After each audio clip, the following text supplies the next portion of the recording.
기도하겠습니다. 하나님 아버지, 하나님의 형상과 모양을 본떠 만든 우리 인간들이 대단한 권세를 가졌지만 또한 동시에 하나님이 만드신 자연 하나, 그 자연적 원리 하나 우리의 능력과 우리의 힘으로 거스를 수 없습니다. 주님 앞에서 항상 겸손한 자세를 유지할 수 있는 우리 모두가 되게 하여 주옵소서. 그렇기 때문에 오늘 말씀 앞에 섰습니다. 이 말씀을 통해 영의 양식을 먹고 오늘 하루 잘 살아갈 수 있도록 도와주옵소서. 예수님의 이름으로 기도합니다. 아멘. 네, 오늘은 창세기 3장 14절에서 24절까지입니다. 창세기 3장 14절에서 24절을 같이 읽겠습니다.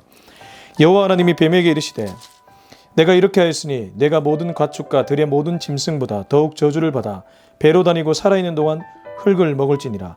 내가 너를 여자와 원수가 되게 하고 내 후손도 여자의 후손과 원수가 되게 하리니 여자의 후손은 내 머리를 상하게 할 것이요 너는 그의 발꿈치를 상하게 할 것이니라 하시고 또 여자에게 이르시되 내가 내게 임신하는 고통을 크게 더하리니 내가 수고하고 자식을 낳을 것이며 너는 남편을 원하고 남편은 너를 다스릴 것이니라 하시고 아담에게 이르시되 내가 내 아내의 말을 듣고 내가 내게 먹지 말라 한 나무의 열매를 먹었은즉 땅은 너로 말미암아 저주를 받고 너는 내 평생에 수고하여야 그 소산을 먹으리라. 땅이 내게 가시덤불과 엉겅퀴를 낼 것이라. 내가 먹을 것은 밭의 채소인즉 내가 흙으로 돌아갈 때까지 얼굴에 땀을 흘려야 먹을 것을 먹으리니 내가 그것에서 치함을 입었음이라. 너는 흙이니 흙으로 돌아갈 것이니라 하시니라. 아담이 그의 아내의 이름을 하와라 불렀으니 그는 모든 산자의 어머니가 됨이더라. 여호와 하나님이 아담과 그의 아내를 위하여 가죽옷을 지어 입히시니라. 여호와 하나님이 이르시되 보라 이 사람이 선악을 아는 일에 우리 중 하나같이 되었으니 그가 그의 손을 들어 생명나무 열매도 따먹고 영생할까 하노라 하시고 여호와 하나님이 에덴 동산에서 그를 내보내어 그의 근원이 된 땅을 갈게 하시니라. 이같이 하나님이 그 사람을 쫓아내시고 에덴 동산 동쪽에 그룹들과 두루 도는 불칼을 두어 생명나무의 길을 지키게 하시니라. 아멘. 네, 오늘은 창세기 3장 14절에서 24절까지의 말씀입니다. 이 말씀은 이른바 죄의 형벌, 죄의 결과에 대한 본문이죠. 많은 기독교인들이 한 번쯤 들어본 설교 내용이라고 할 수 있습니다. 근데 저는 이 본문을 읽다가 이런 생각을 해봤습니다. 그림으로 비유하자면 이건 노르웨이 화가 뭉크가 그린 절규에 가깝구나. 아담과 하와 입장에서는 그야말로 절규할 만한 그런 저주였습니다. 물론 그 씨앗은 본인들이 뿌렸죠. 우리가 엊그제 창세기 3장 1절에 13절 이른바 최초의 범죄라고 불리는 원죄를 얘기했는데 선악과 열매를 따먹었죠. 뱀은 사탄의 종노릇하면서 하와를 유혹했고 하와는 자신의 남자였던 아담에게 선악과를 줬고 그래서 인류의 죄가 들어와 버렸죠. 하나님은 손수 만드신 인간에게 또한 저주를 해야 되는 그런 안타까운 처지가 되어버렸습니다. 오늘 본문은 그 얘기를 하고 있습니다. 그런데 제가 이 본문을 쭉 읽다 보니까 세 가지 정도의 포인트가 있더라고요. 물론 그 저주의 내용도 우리에게 여러 가지 교훈을 줄 수 있는데 이 본문 안에 세 가지 정도의 포인트가 있습니다. 우선 14절입니다. 여호와 하나님이 뱀에게 이르시되 내가 이렇게 하였으니 네가 모든 가축과 들의 모든 짐승보다 더욱 저주를 받아 배로 다니고 살아있는 동안 흙을 먹을지니라. 우선 뱀에 대한 저주입니다. 뱀은 아까도 말씀드렸지만 사단의 종로로 됐습니다. 3장 1절, 창세기 3장 1절에 뱀에 대해 이렇게 묘사했습니다. 그런데 뱀은 여호와 하나님이 지으신 들짐승 중에 가장 간교하니라. 히브리 원어로 보면 아룸이라고 가장 지혜로운 들짐승이 뱀이었습니다. 하나님이 이 뱀이라는 미물, 짐승을 가장 지혜롭게 만드셨어요. 근데 오늘 사단의 종노릇해서 죄를 짓게 만든 그에게 하나님이 어떠한 저주를 내리냐 하면 여호와 하나님이 뱀에게 이르시되 네가 이렇게 하였으니 네가 죄의 단초를 제공했으니 네가 모든 가축과 들의 모든 짐승보다 더욱 저주를 받아. 여기 저주라는 단어가 히브리 원어로 보면 아루르입니다. 그러면 앞에는 아룸, 가장 지혜로운 들짐승이 죄의 단초를 제공하고 사단의 종노릇해서 아루르로 바뀌어버린 것이죠. 아룸이 아루르가 되었다. 히브리어를 보면 언어 유희를 많이 쓰는데 이건 우리들에게 시사하는 바가 있죠. 가장 지혜로운 짐승이 사탄의 도구가 되었을 때는 가장 저주받은 인생으로 전락할 수 있다는 것을 이 창세기 3장은 얘기해주고 있습니다. 그가 받은 저주는 그의 인생에 완전히 부정적인 전환을 얘기해주고 있습니다. 여러분, 우리도 그럴 수 있죠. 우리도 살다 보면 나도 모르게 실수할 수 있습니다. 근데 어떻습니까? 순간에 찰나의 실수인데 그 실수가 내 인생 전체에 엄청난 악영향을 끼칠 때가 있습니다. 극단적인 예를 들자면 이 죄수들이 사실 고의적으로 의도적으로 범죄를 한 사람도 있지만 우발적인 죄인들도 상당히 많이 있죠. 그냥 감정을 못 이겨서 실수했는데 치명적 실수를 해버렸죠. 그래가지고 가정을 파탄에 이르게 만들고 뿐만 아니라 자기 인생도 나락으로 떨어져 버리는 그러한 일들이 가끔 일어나지 않습니까? 살인죄도 원래 살인할 계획이 없었다가 감정이 동의어서 나도 모르게 훅 그러다가 그도 죽고 나도 죽고 이 뱀이란 놈이 그러했다는 겁니다. 가장 지혜로운 짐승인 아름이었는데 가장 저주받은 아루루가 돼버립니다. 그리고 그 저주의 내용을 보면 이렇습니다. 네가 모든 가축과 들의 모든 짐승보다 더욱 저주를 받아 배로 다니고 살아있는 동안 흙을 먹을지니라. 이 구절을 조회하는 학자들은 이 배로 다닌다는 것을 보면서 원래 처음 지었던 뱀은 다리가 있었다고 얘기합니다. 왜 도마뱀 보면 다리가 있잖아요. 그러니까 최초의 뱀은 다리가 있었다는 것이죠. 근데 죄를 지은 후에 저주받아서 배로 다니게 되었다는 거죠. 여러분, 흙이 어떻습니까? 울퉁불퉁 먼지도 많고 막 살같이 찢어질 수 있죠. 맨발로 다니다 보면 발바닥에 피가 흥건히 젖어버리잖아요. 배로 다니면 어떻겠습니까?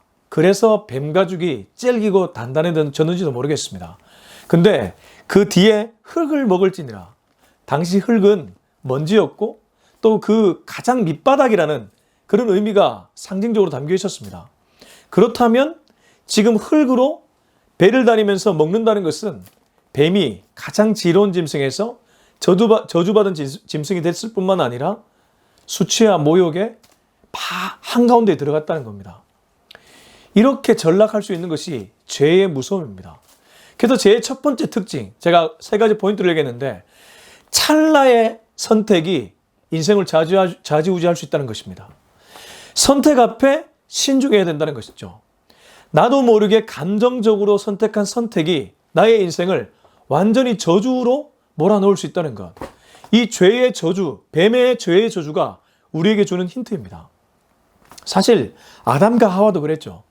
아담과 하와가 선악과 열매를 따먹은 거 정말 찰나였습니다.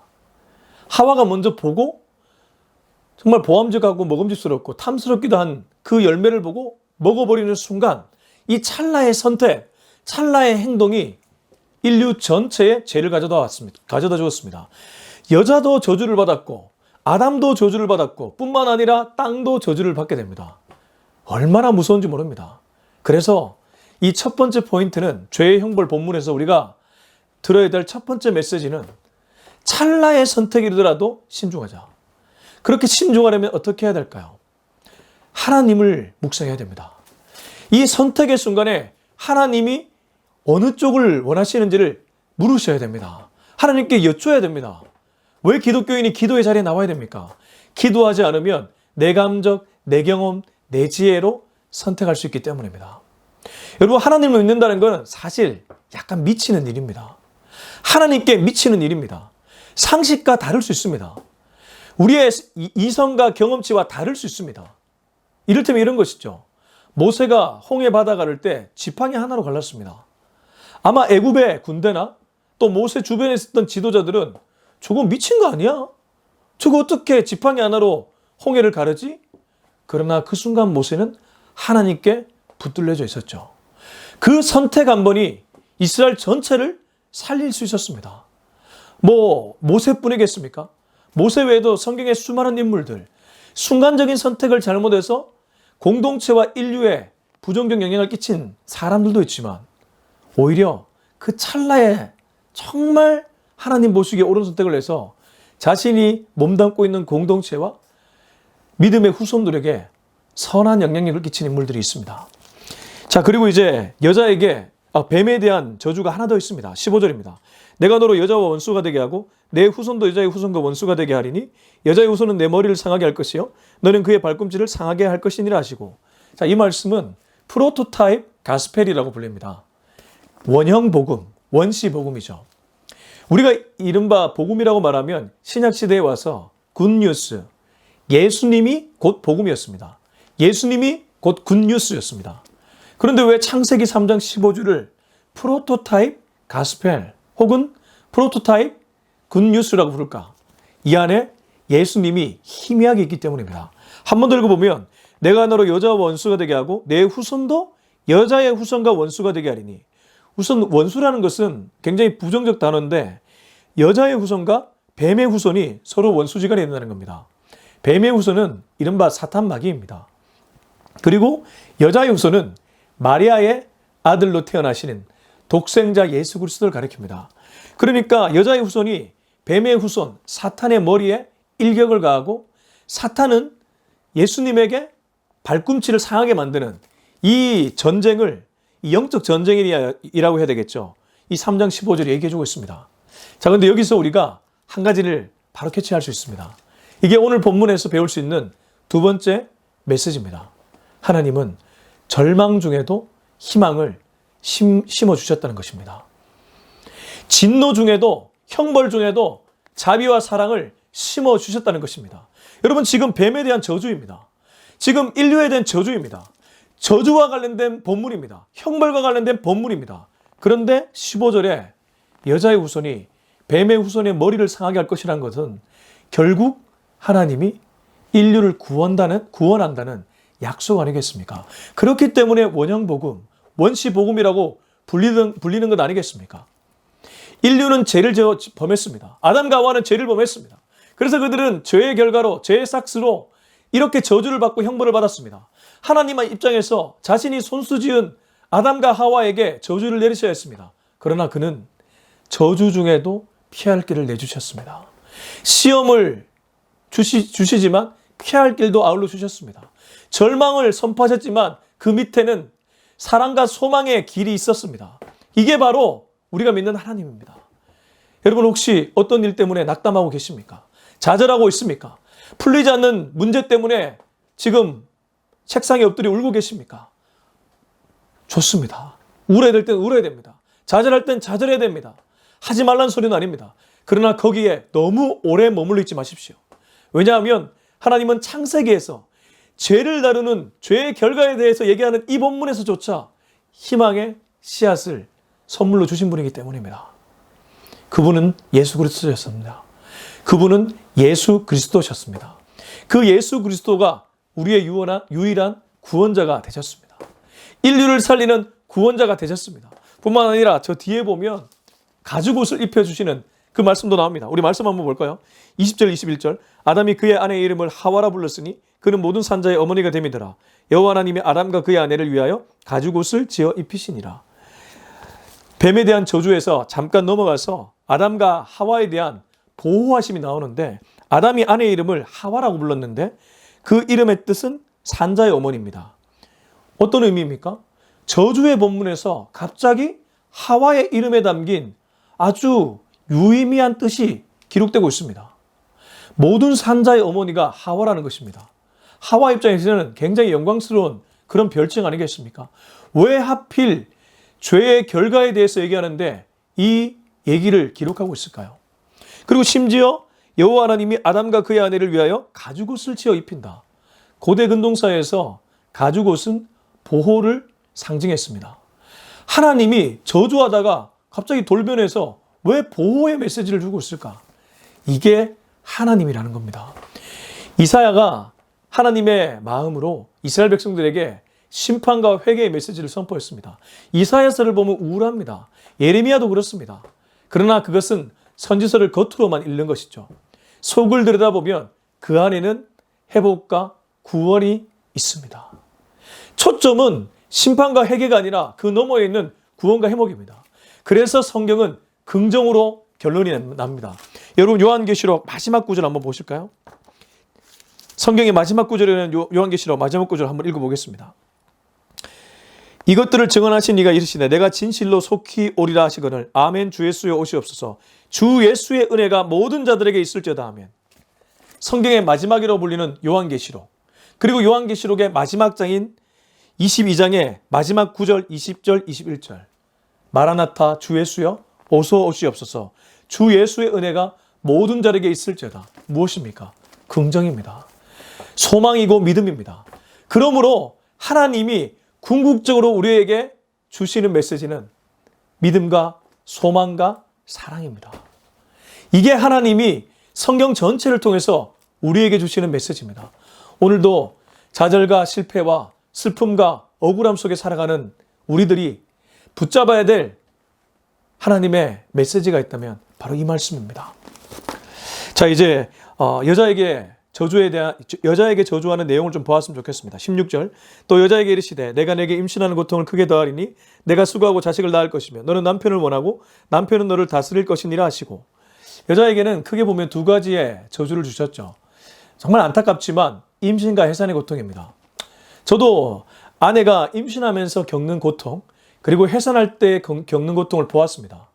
직접 그 몸이 되지 않았기 때문에 다 알 수는 없지만 표정이나 그 신음소리나 이런 걸 들으면서 야, 이게 보통 고통이 아니구나. 임신하면 어떻습니까? 입덧의 고통이 있습니다. 뿐만 아닙니다. 배가 불러오면서 허리가 아프고 다리가 붓고 제대로 걷지도 못하고 속도 니글니글. 임신하는 중에 이런 고통이 있을 뿐만 아니라 해산할 때는 어떻습니까? 오죽하면 해산하다가 사망하는 산모들도 있습니다. 그만큼 절체절명의 순간이라는 거죠. 그래서 어떤 남편들은 아내가 너무 고생하기 때문에 둘째를 낳지 않겠다고 그렇게 다짐하는 분들도 있습니다. 그만큼 여자들이 해산하는 고통이 너무 극심하다는 것이죠. 근데 이게 뭐 때문에 왔습니까? 죄 때문에 왔습니다. 선악과 열매를 따먹은 원죄가 여자의 해산의 고통을 형벌로 주었다는 것이죠. 죄가 무섭습니다. 찰나의 선택이었는데 이렇게도 부정적 영향을 크게 끼쳐버렸습니다. 그래서 이 여자들은 평생을 임신과 해산의 고통을 겪어야 되는데, 더 나아가 너는 남편을 원하고 남편은 너를 다스릴 것이니라. 원래 여자와 남자는 동등한 존재였죠. 아니, 어떤 의미에서 여자들이 좀 더 고등했는지 모릅니다. 완벽했지만 좀 더 세팅값이 더 나은 그런 성별이 여성이었습니다. 그런 거 보면 여자들이 집안도 그렇고 밖의 일도 그렇고 아주 디테일을 잘 봅니다. 하나님은 스케일이실 뿐만 아니라 디테일이시기도 하는데 여자들이 그렇다는 것이죠. 집에 딱 오면 다 보인다고 하잖아요. 다 보인다고 하잖아요. 남자들은 보기는커녕 직업밖에 안 보입니다. 그래서 여자들이 얘기해야지만 집안일을 할 수 있죠. 저 같은 경우도 그렇습니다. 빨래를 봐도 이걸 어떻게 해야 되는지. 근데 그래서 제가 아내에게 종종 그냥 구체적으로 시켜달라. 여러분, 눈치 없는 남편에게 그냥 혼내지 말고 구체적으로 시키시기 바랍니다. 가정일을 제대로 하지 않는 남편을 보면서 혀를 차지 마시고 시키시기 바랍니다. 이게 돕는 배필의 역할이죠. 아무튼 여성들은 이 정도로 고등한 그러한 성별이었습니다. 근데 제가 들어오니까 평생 남자의 사랑을 갈구하게 되었죠. 남성 권위주의자 이게 아니라 평생 남자의 사랑을 갈구하게 되었다는 것입니다. 그래서인지 결혼한 가정에서 아내에게 잘하는 비결은 남편이 평생 아내를 아껴주고 사랑해주는 일이죠. 선물이나 말이나 또 섬김이나 이런 것들로 자꾸 사랑을 보여줘야 되는 것이죠. 여자는 사랑을 확인하기 원하고 남자는 끊임없이 사랑을 표현해줘야 되고, 이게 죄로 인한 결과라는 것입니다. 정말 안타깝죠. 그리고 이제 아담에게 하나님이 저주하십니다. 아담에게 저주하는 내용을 볼까요? 아담에게 이르시되 내가 내 아내의 말을 듣고 내가 내게 먹지 말라 한 나무의 열매를 먹었은즉 땅은 너로 말미암아 저주를 받고 너는 내 평생에 수고하여야 그 소산을 먹으리라. 아담에 관한 저주는 좀 특이한 것이 있습니다. 아담만 저주받는 것이 아니라 땅도 같이 저주를 받습니다. 그러니까 죄라는 것이 얼마나 영향력이 커져가는지를 알 수 있고 엄한 사람까지 부정적인 것으로 끌고 갈 수 있다는 것을 이 구절이 잘 보여주죠. 한 번 더 읽으면 아담에게 이르시되 네가 네 아내의 말을 듣고 내가 내게 먹지 말라 나무 열매를 먹었은즉, 아담에게는 한 번 더 짚어주시는데 아담의 기가 하나님의 말씀이 아니라 여자의 말을 들었다고 짚어주십니다. 이 기가 굉장히 중요합니다. 아담은 직접적으로 하나님의 선악과를 먹지 말라고 한 금원 명령을 들었던 사람입니다. 여자는 아담을 통해서 들었을 확률이 높습니다. 물론 성경이 정확하게 얘기하고 있지는 않지만 정황을 보면 그렇다는 것이죠. 아담은 분명하게 하나님의 메시지를 들었습니다. 먹지 말라고. 그런데 그는 살아가면서 여자에게 넘어간 것인지 뭐 때문에 그런 것은 모르겠지만 여자의 말을 하나님의 말보다 더 귀하게 여겨버렸습니다. 하나님이 그걸 딱 짚어주시죠. 너는 내 말보다 네 아내의 말을 더 귀 기울여 들었구나. 우리가 이런 실수 얼마나 많이 합니까? 살다 보면 하나님보다 사람들, 환경, 돈 여러 가지가 먼저 보일 때가 많이 있습니다. 이스라엘도 그랬습니다. 북방국이 쳐들어오면 남방국하고 동맹 맺어서 막 쳐내려고 했습니다. 자기들의 힘으로 안 되니까 하나님을 의지하는 것이 아니라 당장에 도움을 주는 남방국의 강대국을 의지해서 북방국을 물리치려고 했던 것이죠. 근데 성경을 보면 그럴 때마다 그들은 오히려 더 어려움에 처했습니다. 때로는 국가가 멸망 위기에 가기도 했습니다. 실제로 멸망하기도 했고요. 왜 성경이 이런 메시지를 주겠습니까? 인간의 연약함을 성경도 알고 있습니다. 하나님도 알고 있습니다. 그러나 중요한 선택의 순간에 넌 누구를 의지하느냐? 믿음이 무엇입니까? 믿음은 하나님을 신뢰하는 일입니다. 보이지 않는 하나님을 더욱 신뢰하며 나아가는 것이 바로 믿음입니다. 그래서 히브리서 11장 1절은 믿음은 바라는 것들의 실상이요 보이지 않는 것의 증거라고 했습니다. 보이지 않는 하나님을 믿는 믿음이 오히려 하나님의 능력을 보일 수 있게 되는 놀라운 능력으로 변하게 되는 것이죠. 여러분, 무엇을 의지하고 있습니까? 무엇을 바라보고 있습니까? 무엇을 붙잡고 있습니까? 환경입니까? 배우자입니까? 자녀입니까? 돈입니까? 그런 모든 것들은 우리의 신뢰의 대상이 아닙니다. 오직 우리에게 신뢰의 대상이 있다면 하나님 한 분뿐인 줄로 믿습니다. 그러나 아담은 여자의 말을 들었습니다. 그래서 그에게는 이런 저주가 내립니다. 땅은 너로 말미암아 저주를 받고 너는 네 평생에 수고하여야 그 소산을 먹으리라. 땅이 엄하게 아담으로 말미암아 저주를 받게 됩니다. 그리고 아담은 평생 수고해야지만 소산을 먹게 됩니다. 다르게 표현하면 원래 아담은 이 모든 것을 그냥 공짜로 먹을 수 있었습니다. 하나님이 그렇게 세팅하셨죠. 자기의 모양과 형상을 본떠서 만들었고 만물을 다스릴 권한을 주셨습니다. 모든 음식과 채소를 다 먹을 수 있었습니다. 근데 이제는 그가 수고하고 땀을 흘려야지만 소산을 먹을 수 있다고 완전히 뒤집어져 버렸죠. 저는 이것을 이렇게 표현할 수 있을 것 같습니다. 원래 노 마일리지 인생에서 마일리지 인생으로 전락하게 되었구나. 앞서 뱀이 아룸에서 아루루, 가장 지혜로운 짐승에서 가장 저주받은 인생으로 전락하게 된 것처럼 아담은 완전히 은혜로운 인생에서 은혜가 없고 평생 수고해야 되는 공로의 인생으로 전락하게 되었다는 것입니다. 노 마일리지, 평생 감사, 평생 은혜, 오직 은혜, 오직 감사해서 평생 수고, 평생 노력, 평생 불평, 평생 불만, 이런 인생으로 전락해 버리게 되었다는 것입니다. 때로 남자들이 일하다 정말 피곤할 때 많이 있잖아요. 나 언제까지 일해야 되는가? 가족들 바라보면 두 어깨에 짐이 무겁죠. 처자식 먹게 살려야 된다는 가장의 무거움. 물론 요즘은 남자만이 아니라 여자도 가정을 짊어지고 나가지만 예전에는 거의 대부분의 남자들이 밖에 나가 수고해야지만 그 가정을 건사할 수 있었죠. 진짜 이 구절 그대로입니다.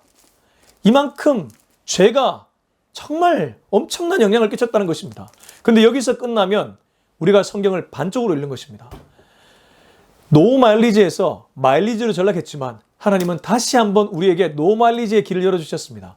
누구 때문에 가능했습니까? 예수 그리스도입니다. 예수님 입장에서는 철저하게 복종하고 철저하게 순종해야 했습니다. 하나님의 말씀을 철저하게 지켜야 했습니다. 죄로 인한 형벌을 그분이 다 받아야 했습니다. 그가 우리가 받아야 될 형벌을 십자가에서 다 받으셨습니다. 가시면류관을 쓰시고 모진 채찍을 맞으시고 십자가를 짊어지고 골고다까지 가면서 그 모든 죄악에 대한 형벌을 다 받으셨습니다. 그리고 거기서 당신의 물과 피를 흘려주셨습니다.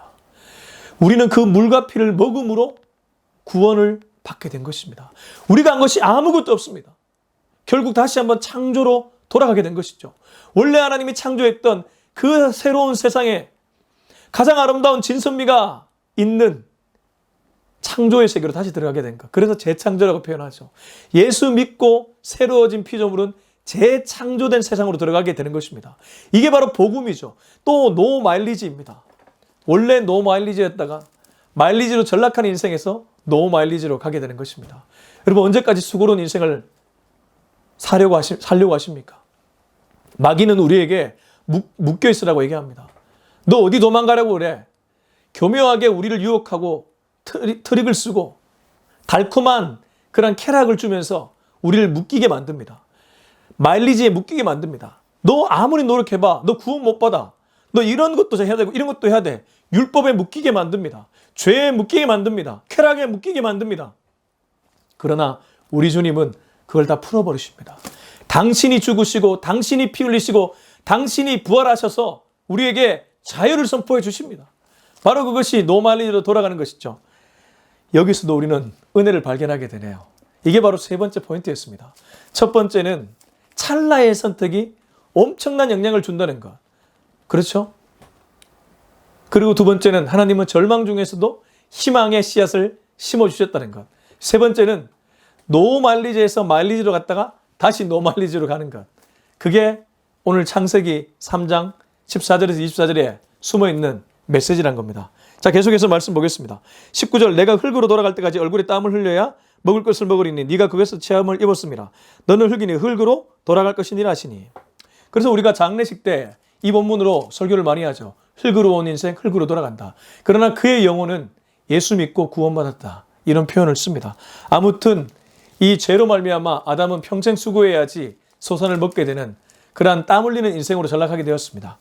22절부터 24절까지 읽어보겠습니다. 여호와 하나님이 이르시되 보라 이 사람이 선악을 하는 일에 우리 중 하나같이 되었으니 그가 그의 손을 들어 생명나무 열매도 따먹고 영생할까 하노라 하시고 여호와 하나님이 에덴 동산에서 그를 내보내어 그의 근원이 된 땅을 갈게 하시니라. 이같이 하나님이 그 사람을 쫓아내시고 에덴 동산 동쪽에 그룹들과 두루 도는 불칼을 두어 생명나무의 길을 지키게 하시니라. 이건 하나님이 죄를 지은 인간을 에덴 동산에서 추방하는 장면입니다. 굉장히 슬픈 그림이죠. 인간을 떠나보내야 하는 아버지 하나님의 마음을 한번 묵상해 보셨으면 좋겠습니다. 여호와 하나님이 이르시되 보라 이 사람이 아담과 하와가 선악을 하는 일에 우리 중 하나같이 되었으니 그가 선악과 열매를 따먹으면서 선악을 알게 되었으니 그가 그의 손을 들어 생명나무 열매도 따먹고 영생할까 하노라. 동상 중앙에 있는 두 그루의 나무, 하나는 선악과 하나는 생명나무. 생명나무의 열매를 먹어서 영생하게 될까 봐 그를 쫓아내십니다. 여호와 하나님이 에덴 동산에서 그를 내보내어 쫓아냈다는 것이죠. 그의 근원이 된 땅을 갈게 하시니라. 그가 지음받은 그 흙을 갈게 하셨다는 것이죠. 이같이 하나님이 그 사람을 쫓아내시고 에덴 동산 동쪽의 그룹들과 천사들과 두루도는 불칼, 그 동산을 지키는 지킴이들이겠죠. 생명나무의 길을 지키게 하시니라. 이건 달리 말하면 이제 인간의 힘으로는 여기를 갈 수 없다는 것을 얘기합니다. 전적 무능과 전적 부패입니다. 이제 인간의 힘으로는 생명을 얻을 수 없고 영생을 누릴 수 없고 다시 에덴을 회복할 수 없음을 하나님이 이 구절에서 보여주시는 것입니다. 그러나 제가 계속 얘기했지만 하나님은 이 어두운 그림 속에도 희망의 빛을 숨겨두셨습니다. 그게 바로 3장 15절 프로토타입 가스펠, 원시복음이자 앞에서 말했던 가죽옷을 입혀지는 말씀이자 그리고 마일리지에서 다시 노마일리지로 가는 예수 그리스도의 십자가의 죽음입니다. 여기는 분명하게 드러나지 않지만 점점점 그게 분명해지기 시작합니다. 그게 바로 성경이 말하는 메시지입니다. 물론 우리는 창세기를 읽고 있기에 죄에 대한 얘기를 지금 읽고 있기에 그 메시지까지 아직은 가지 않지만 신약 이후의 시대를 사는 우리들은 알고 있죠. 그렇기 때문에 우리는 평생 하나님께 감사하며 살아야 될 것입니다. 아담이 지은 죄를 예수 그리스도가 해결해 주셨기 때문입니다. 우리가 해결해야 될 죄를 우리 힘으로 할 수 없다는 걸 아시는 하나님께서 해결해 주셨기 때문입니다. 저와 여러분이 평생 이 하나님을 붙들고 살아가면 우리는 더 이상 사단의 종노릇, 사단의 노예로 살아가지 않게 될 것입니다. 이 은혜를 누릴 수 있는 저와 여러분이 될 수 있길 예수님의 이름으로 축원합니다. 기도하겠습니다. 이 시간 기도할 때 하나님께 이렇게 기도했으면 좋겠습니다. 주님, 나를 불쌍히 여겨 주시옵소서. 틈만 나면 죄를 지으려고 하는 나를 불쌍히 여겨 주시옵소서.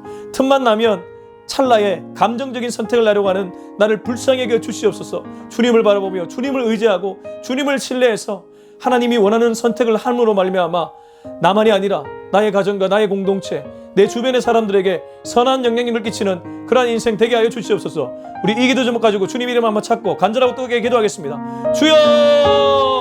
아버지 하나님 감사합니다. 오늘 이 메시지를 통해서 이 죄의 엄청난 형벌과 결과 앞에서 참 두려움도 있지만 한편으로는 주님께 감사할 수밖에 없게 되었습니다.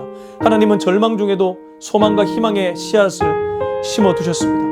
이 3장 15절을 평생 붙잡고 살아가겠습니다. 여자의 후손이 뱀의 후손의 머리를 상하게 할 것이라는 것은 예수님의 십자가의 죽음에서 성취되었습니다. 우리는 예수의 후손이요, 예수의 제자요, 예수의 아들과 딸입니다. 주의 자신을 놓치지 않고 살아가는 우리가 되게 하시고, 내가 어떤 일을 하더라도 이 구절을 떠올려서 하나님이 원하시는 선택이 무엇일까 고민하며 옳은 선택을 내릴 수 있도록 주님 도와주시옵소서. 사단은 밀가부르듯이 까불고 있습니다. 심지어 우는 사자와 같이 두루다니면서 삼키자를 찾고 있습니다. 사단의 먹잇감이 되지 않도록 도와주시고 언제나 주님 아래 거할 수 있도록 도와주시고 주님과 딱 붙어있는 인생 되게 하여 주시옵소서. 이제는 우리 주 예수 그리스도의 은혜와 하나님의 다함없는 사랑하심과 성령의 위로교통 충만하심의 역사가 오늘 이 메시지를 통해 평생 우리 주님의 제자답게 살아가기로 다짐하는 우리 모두의 머리 위에 지금부터 영원토록 함께하기를 간절히 축원하옵나이다. 아멘.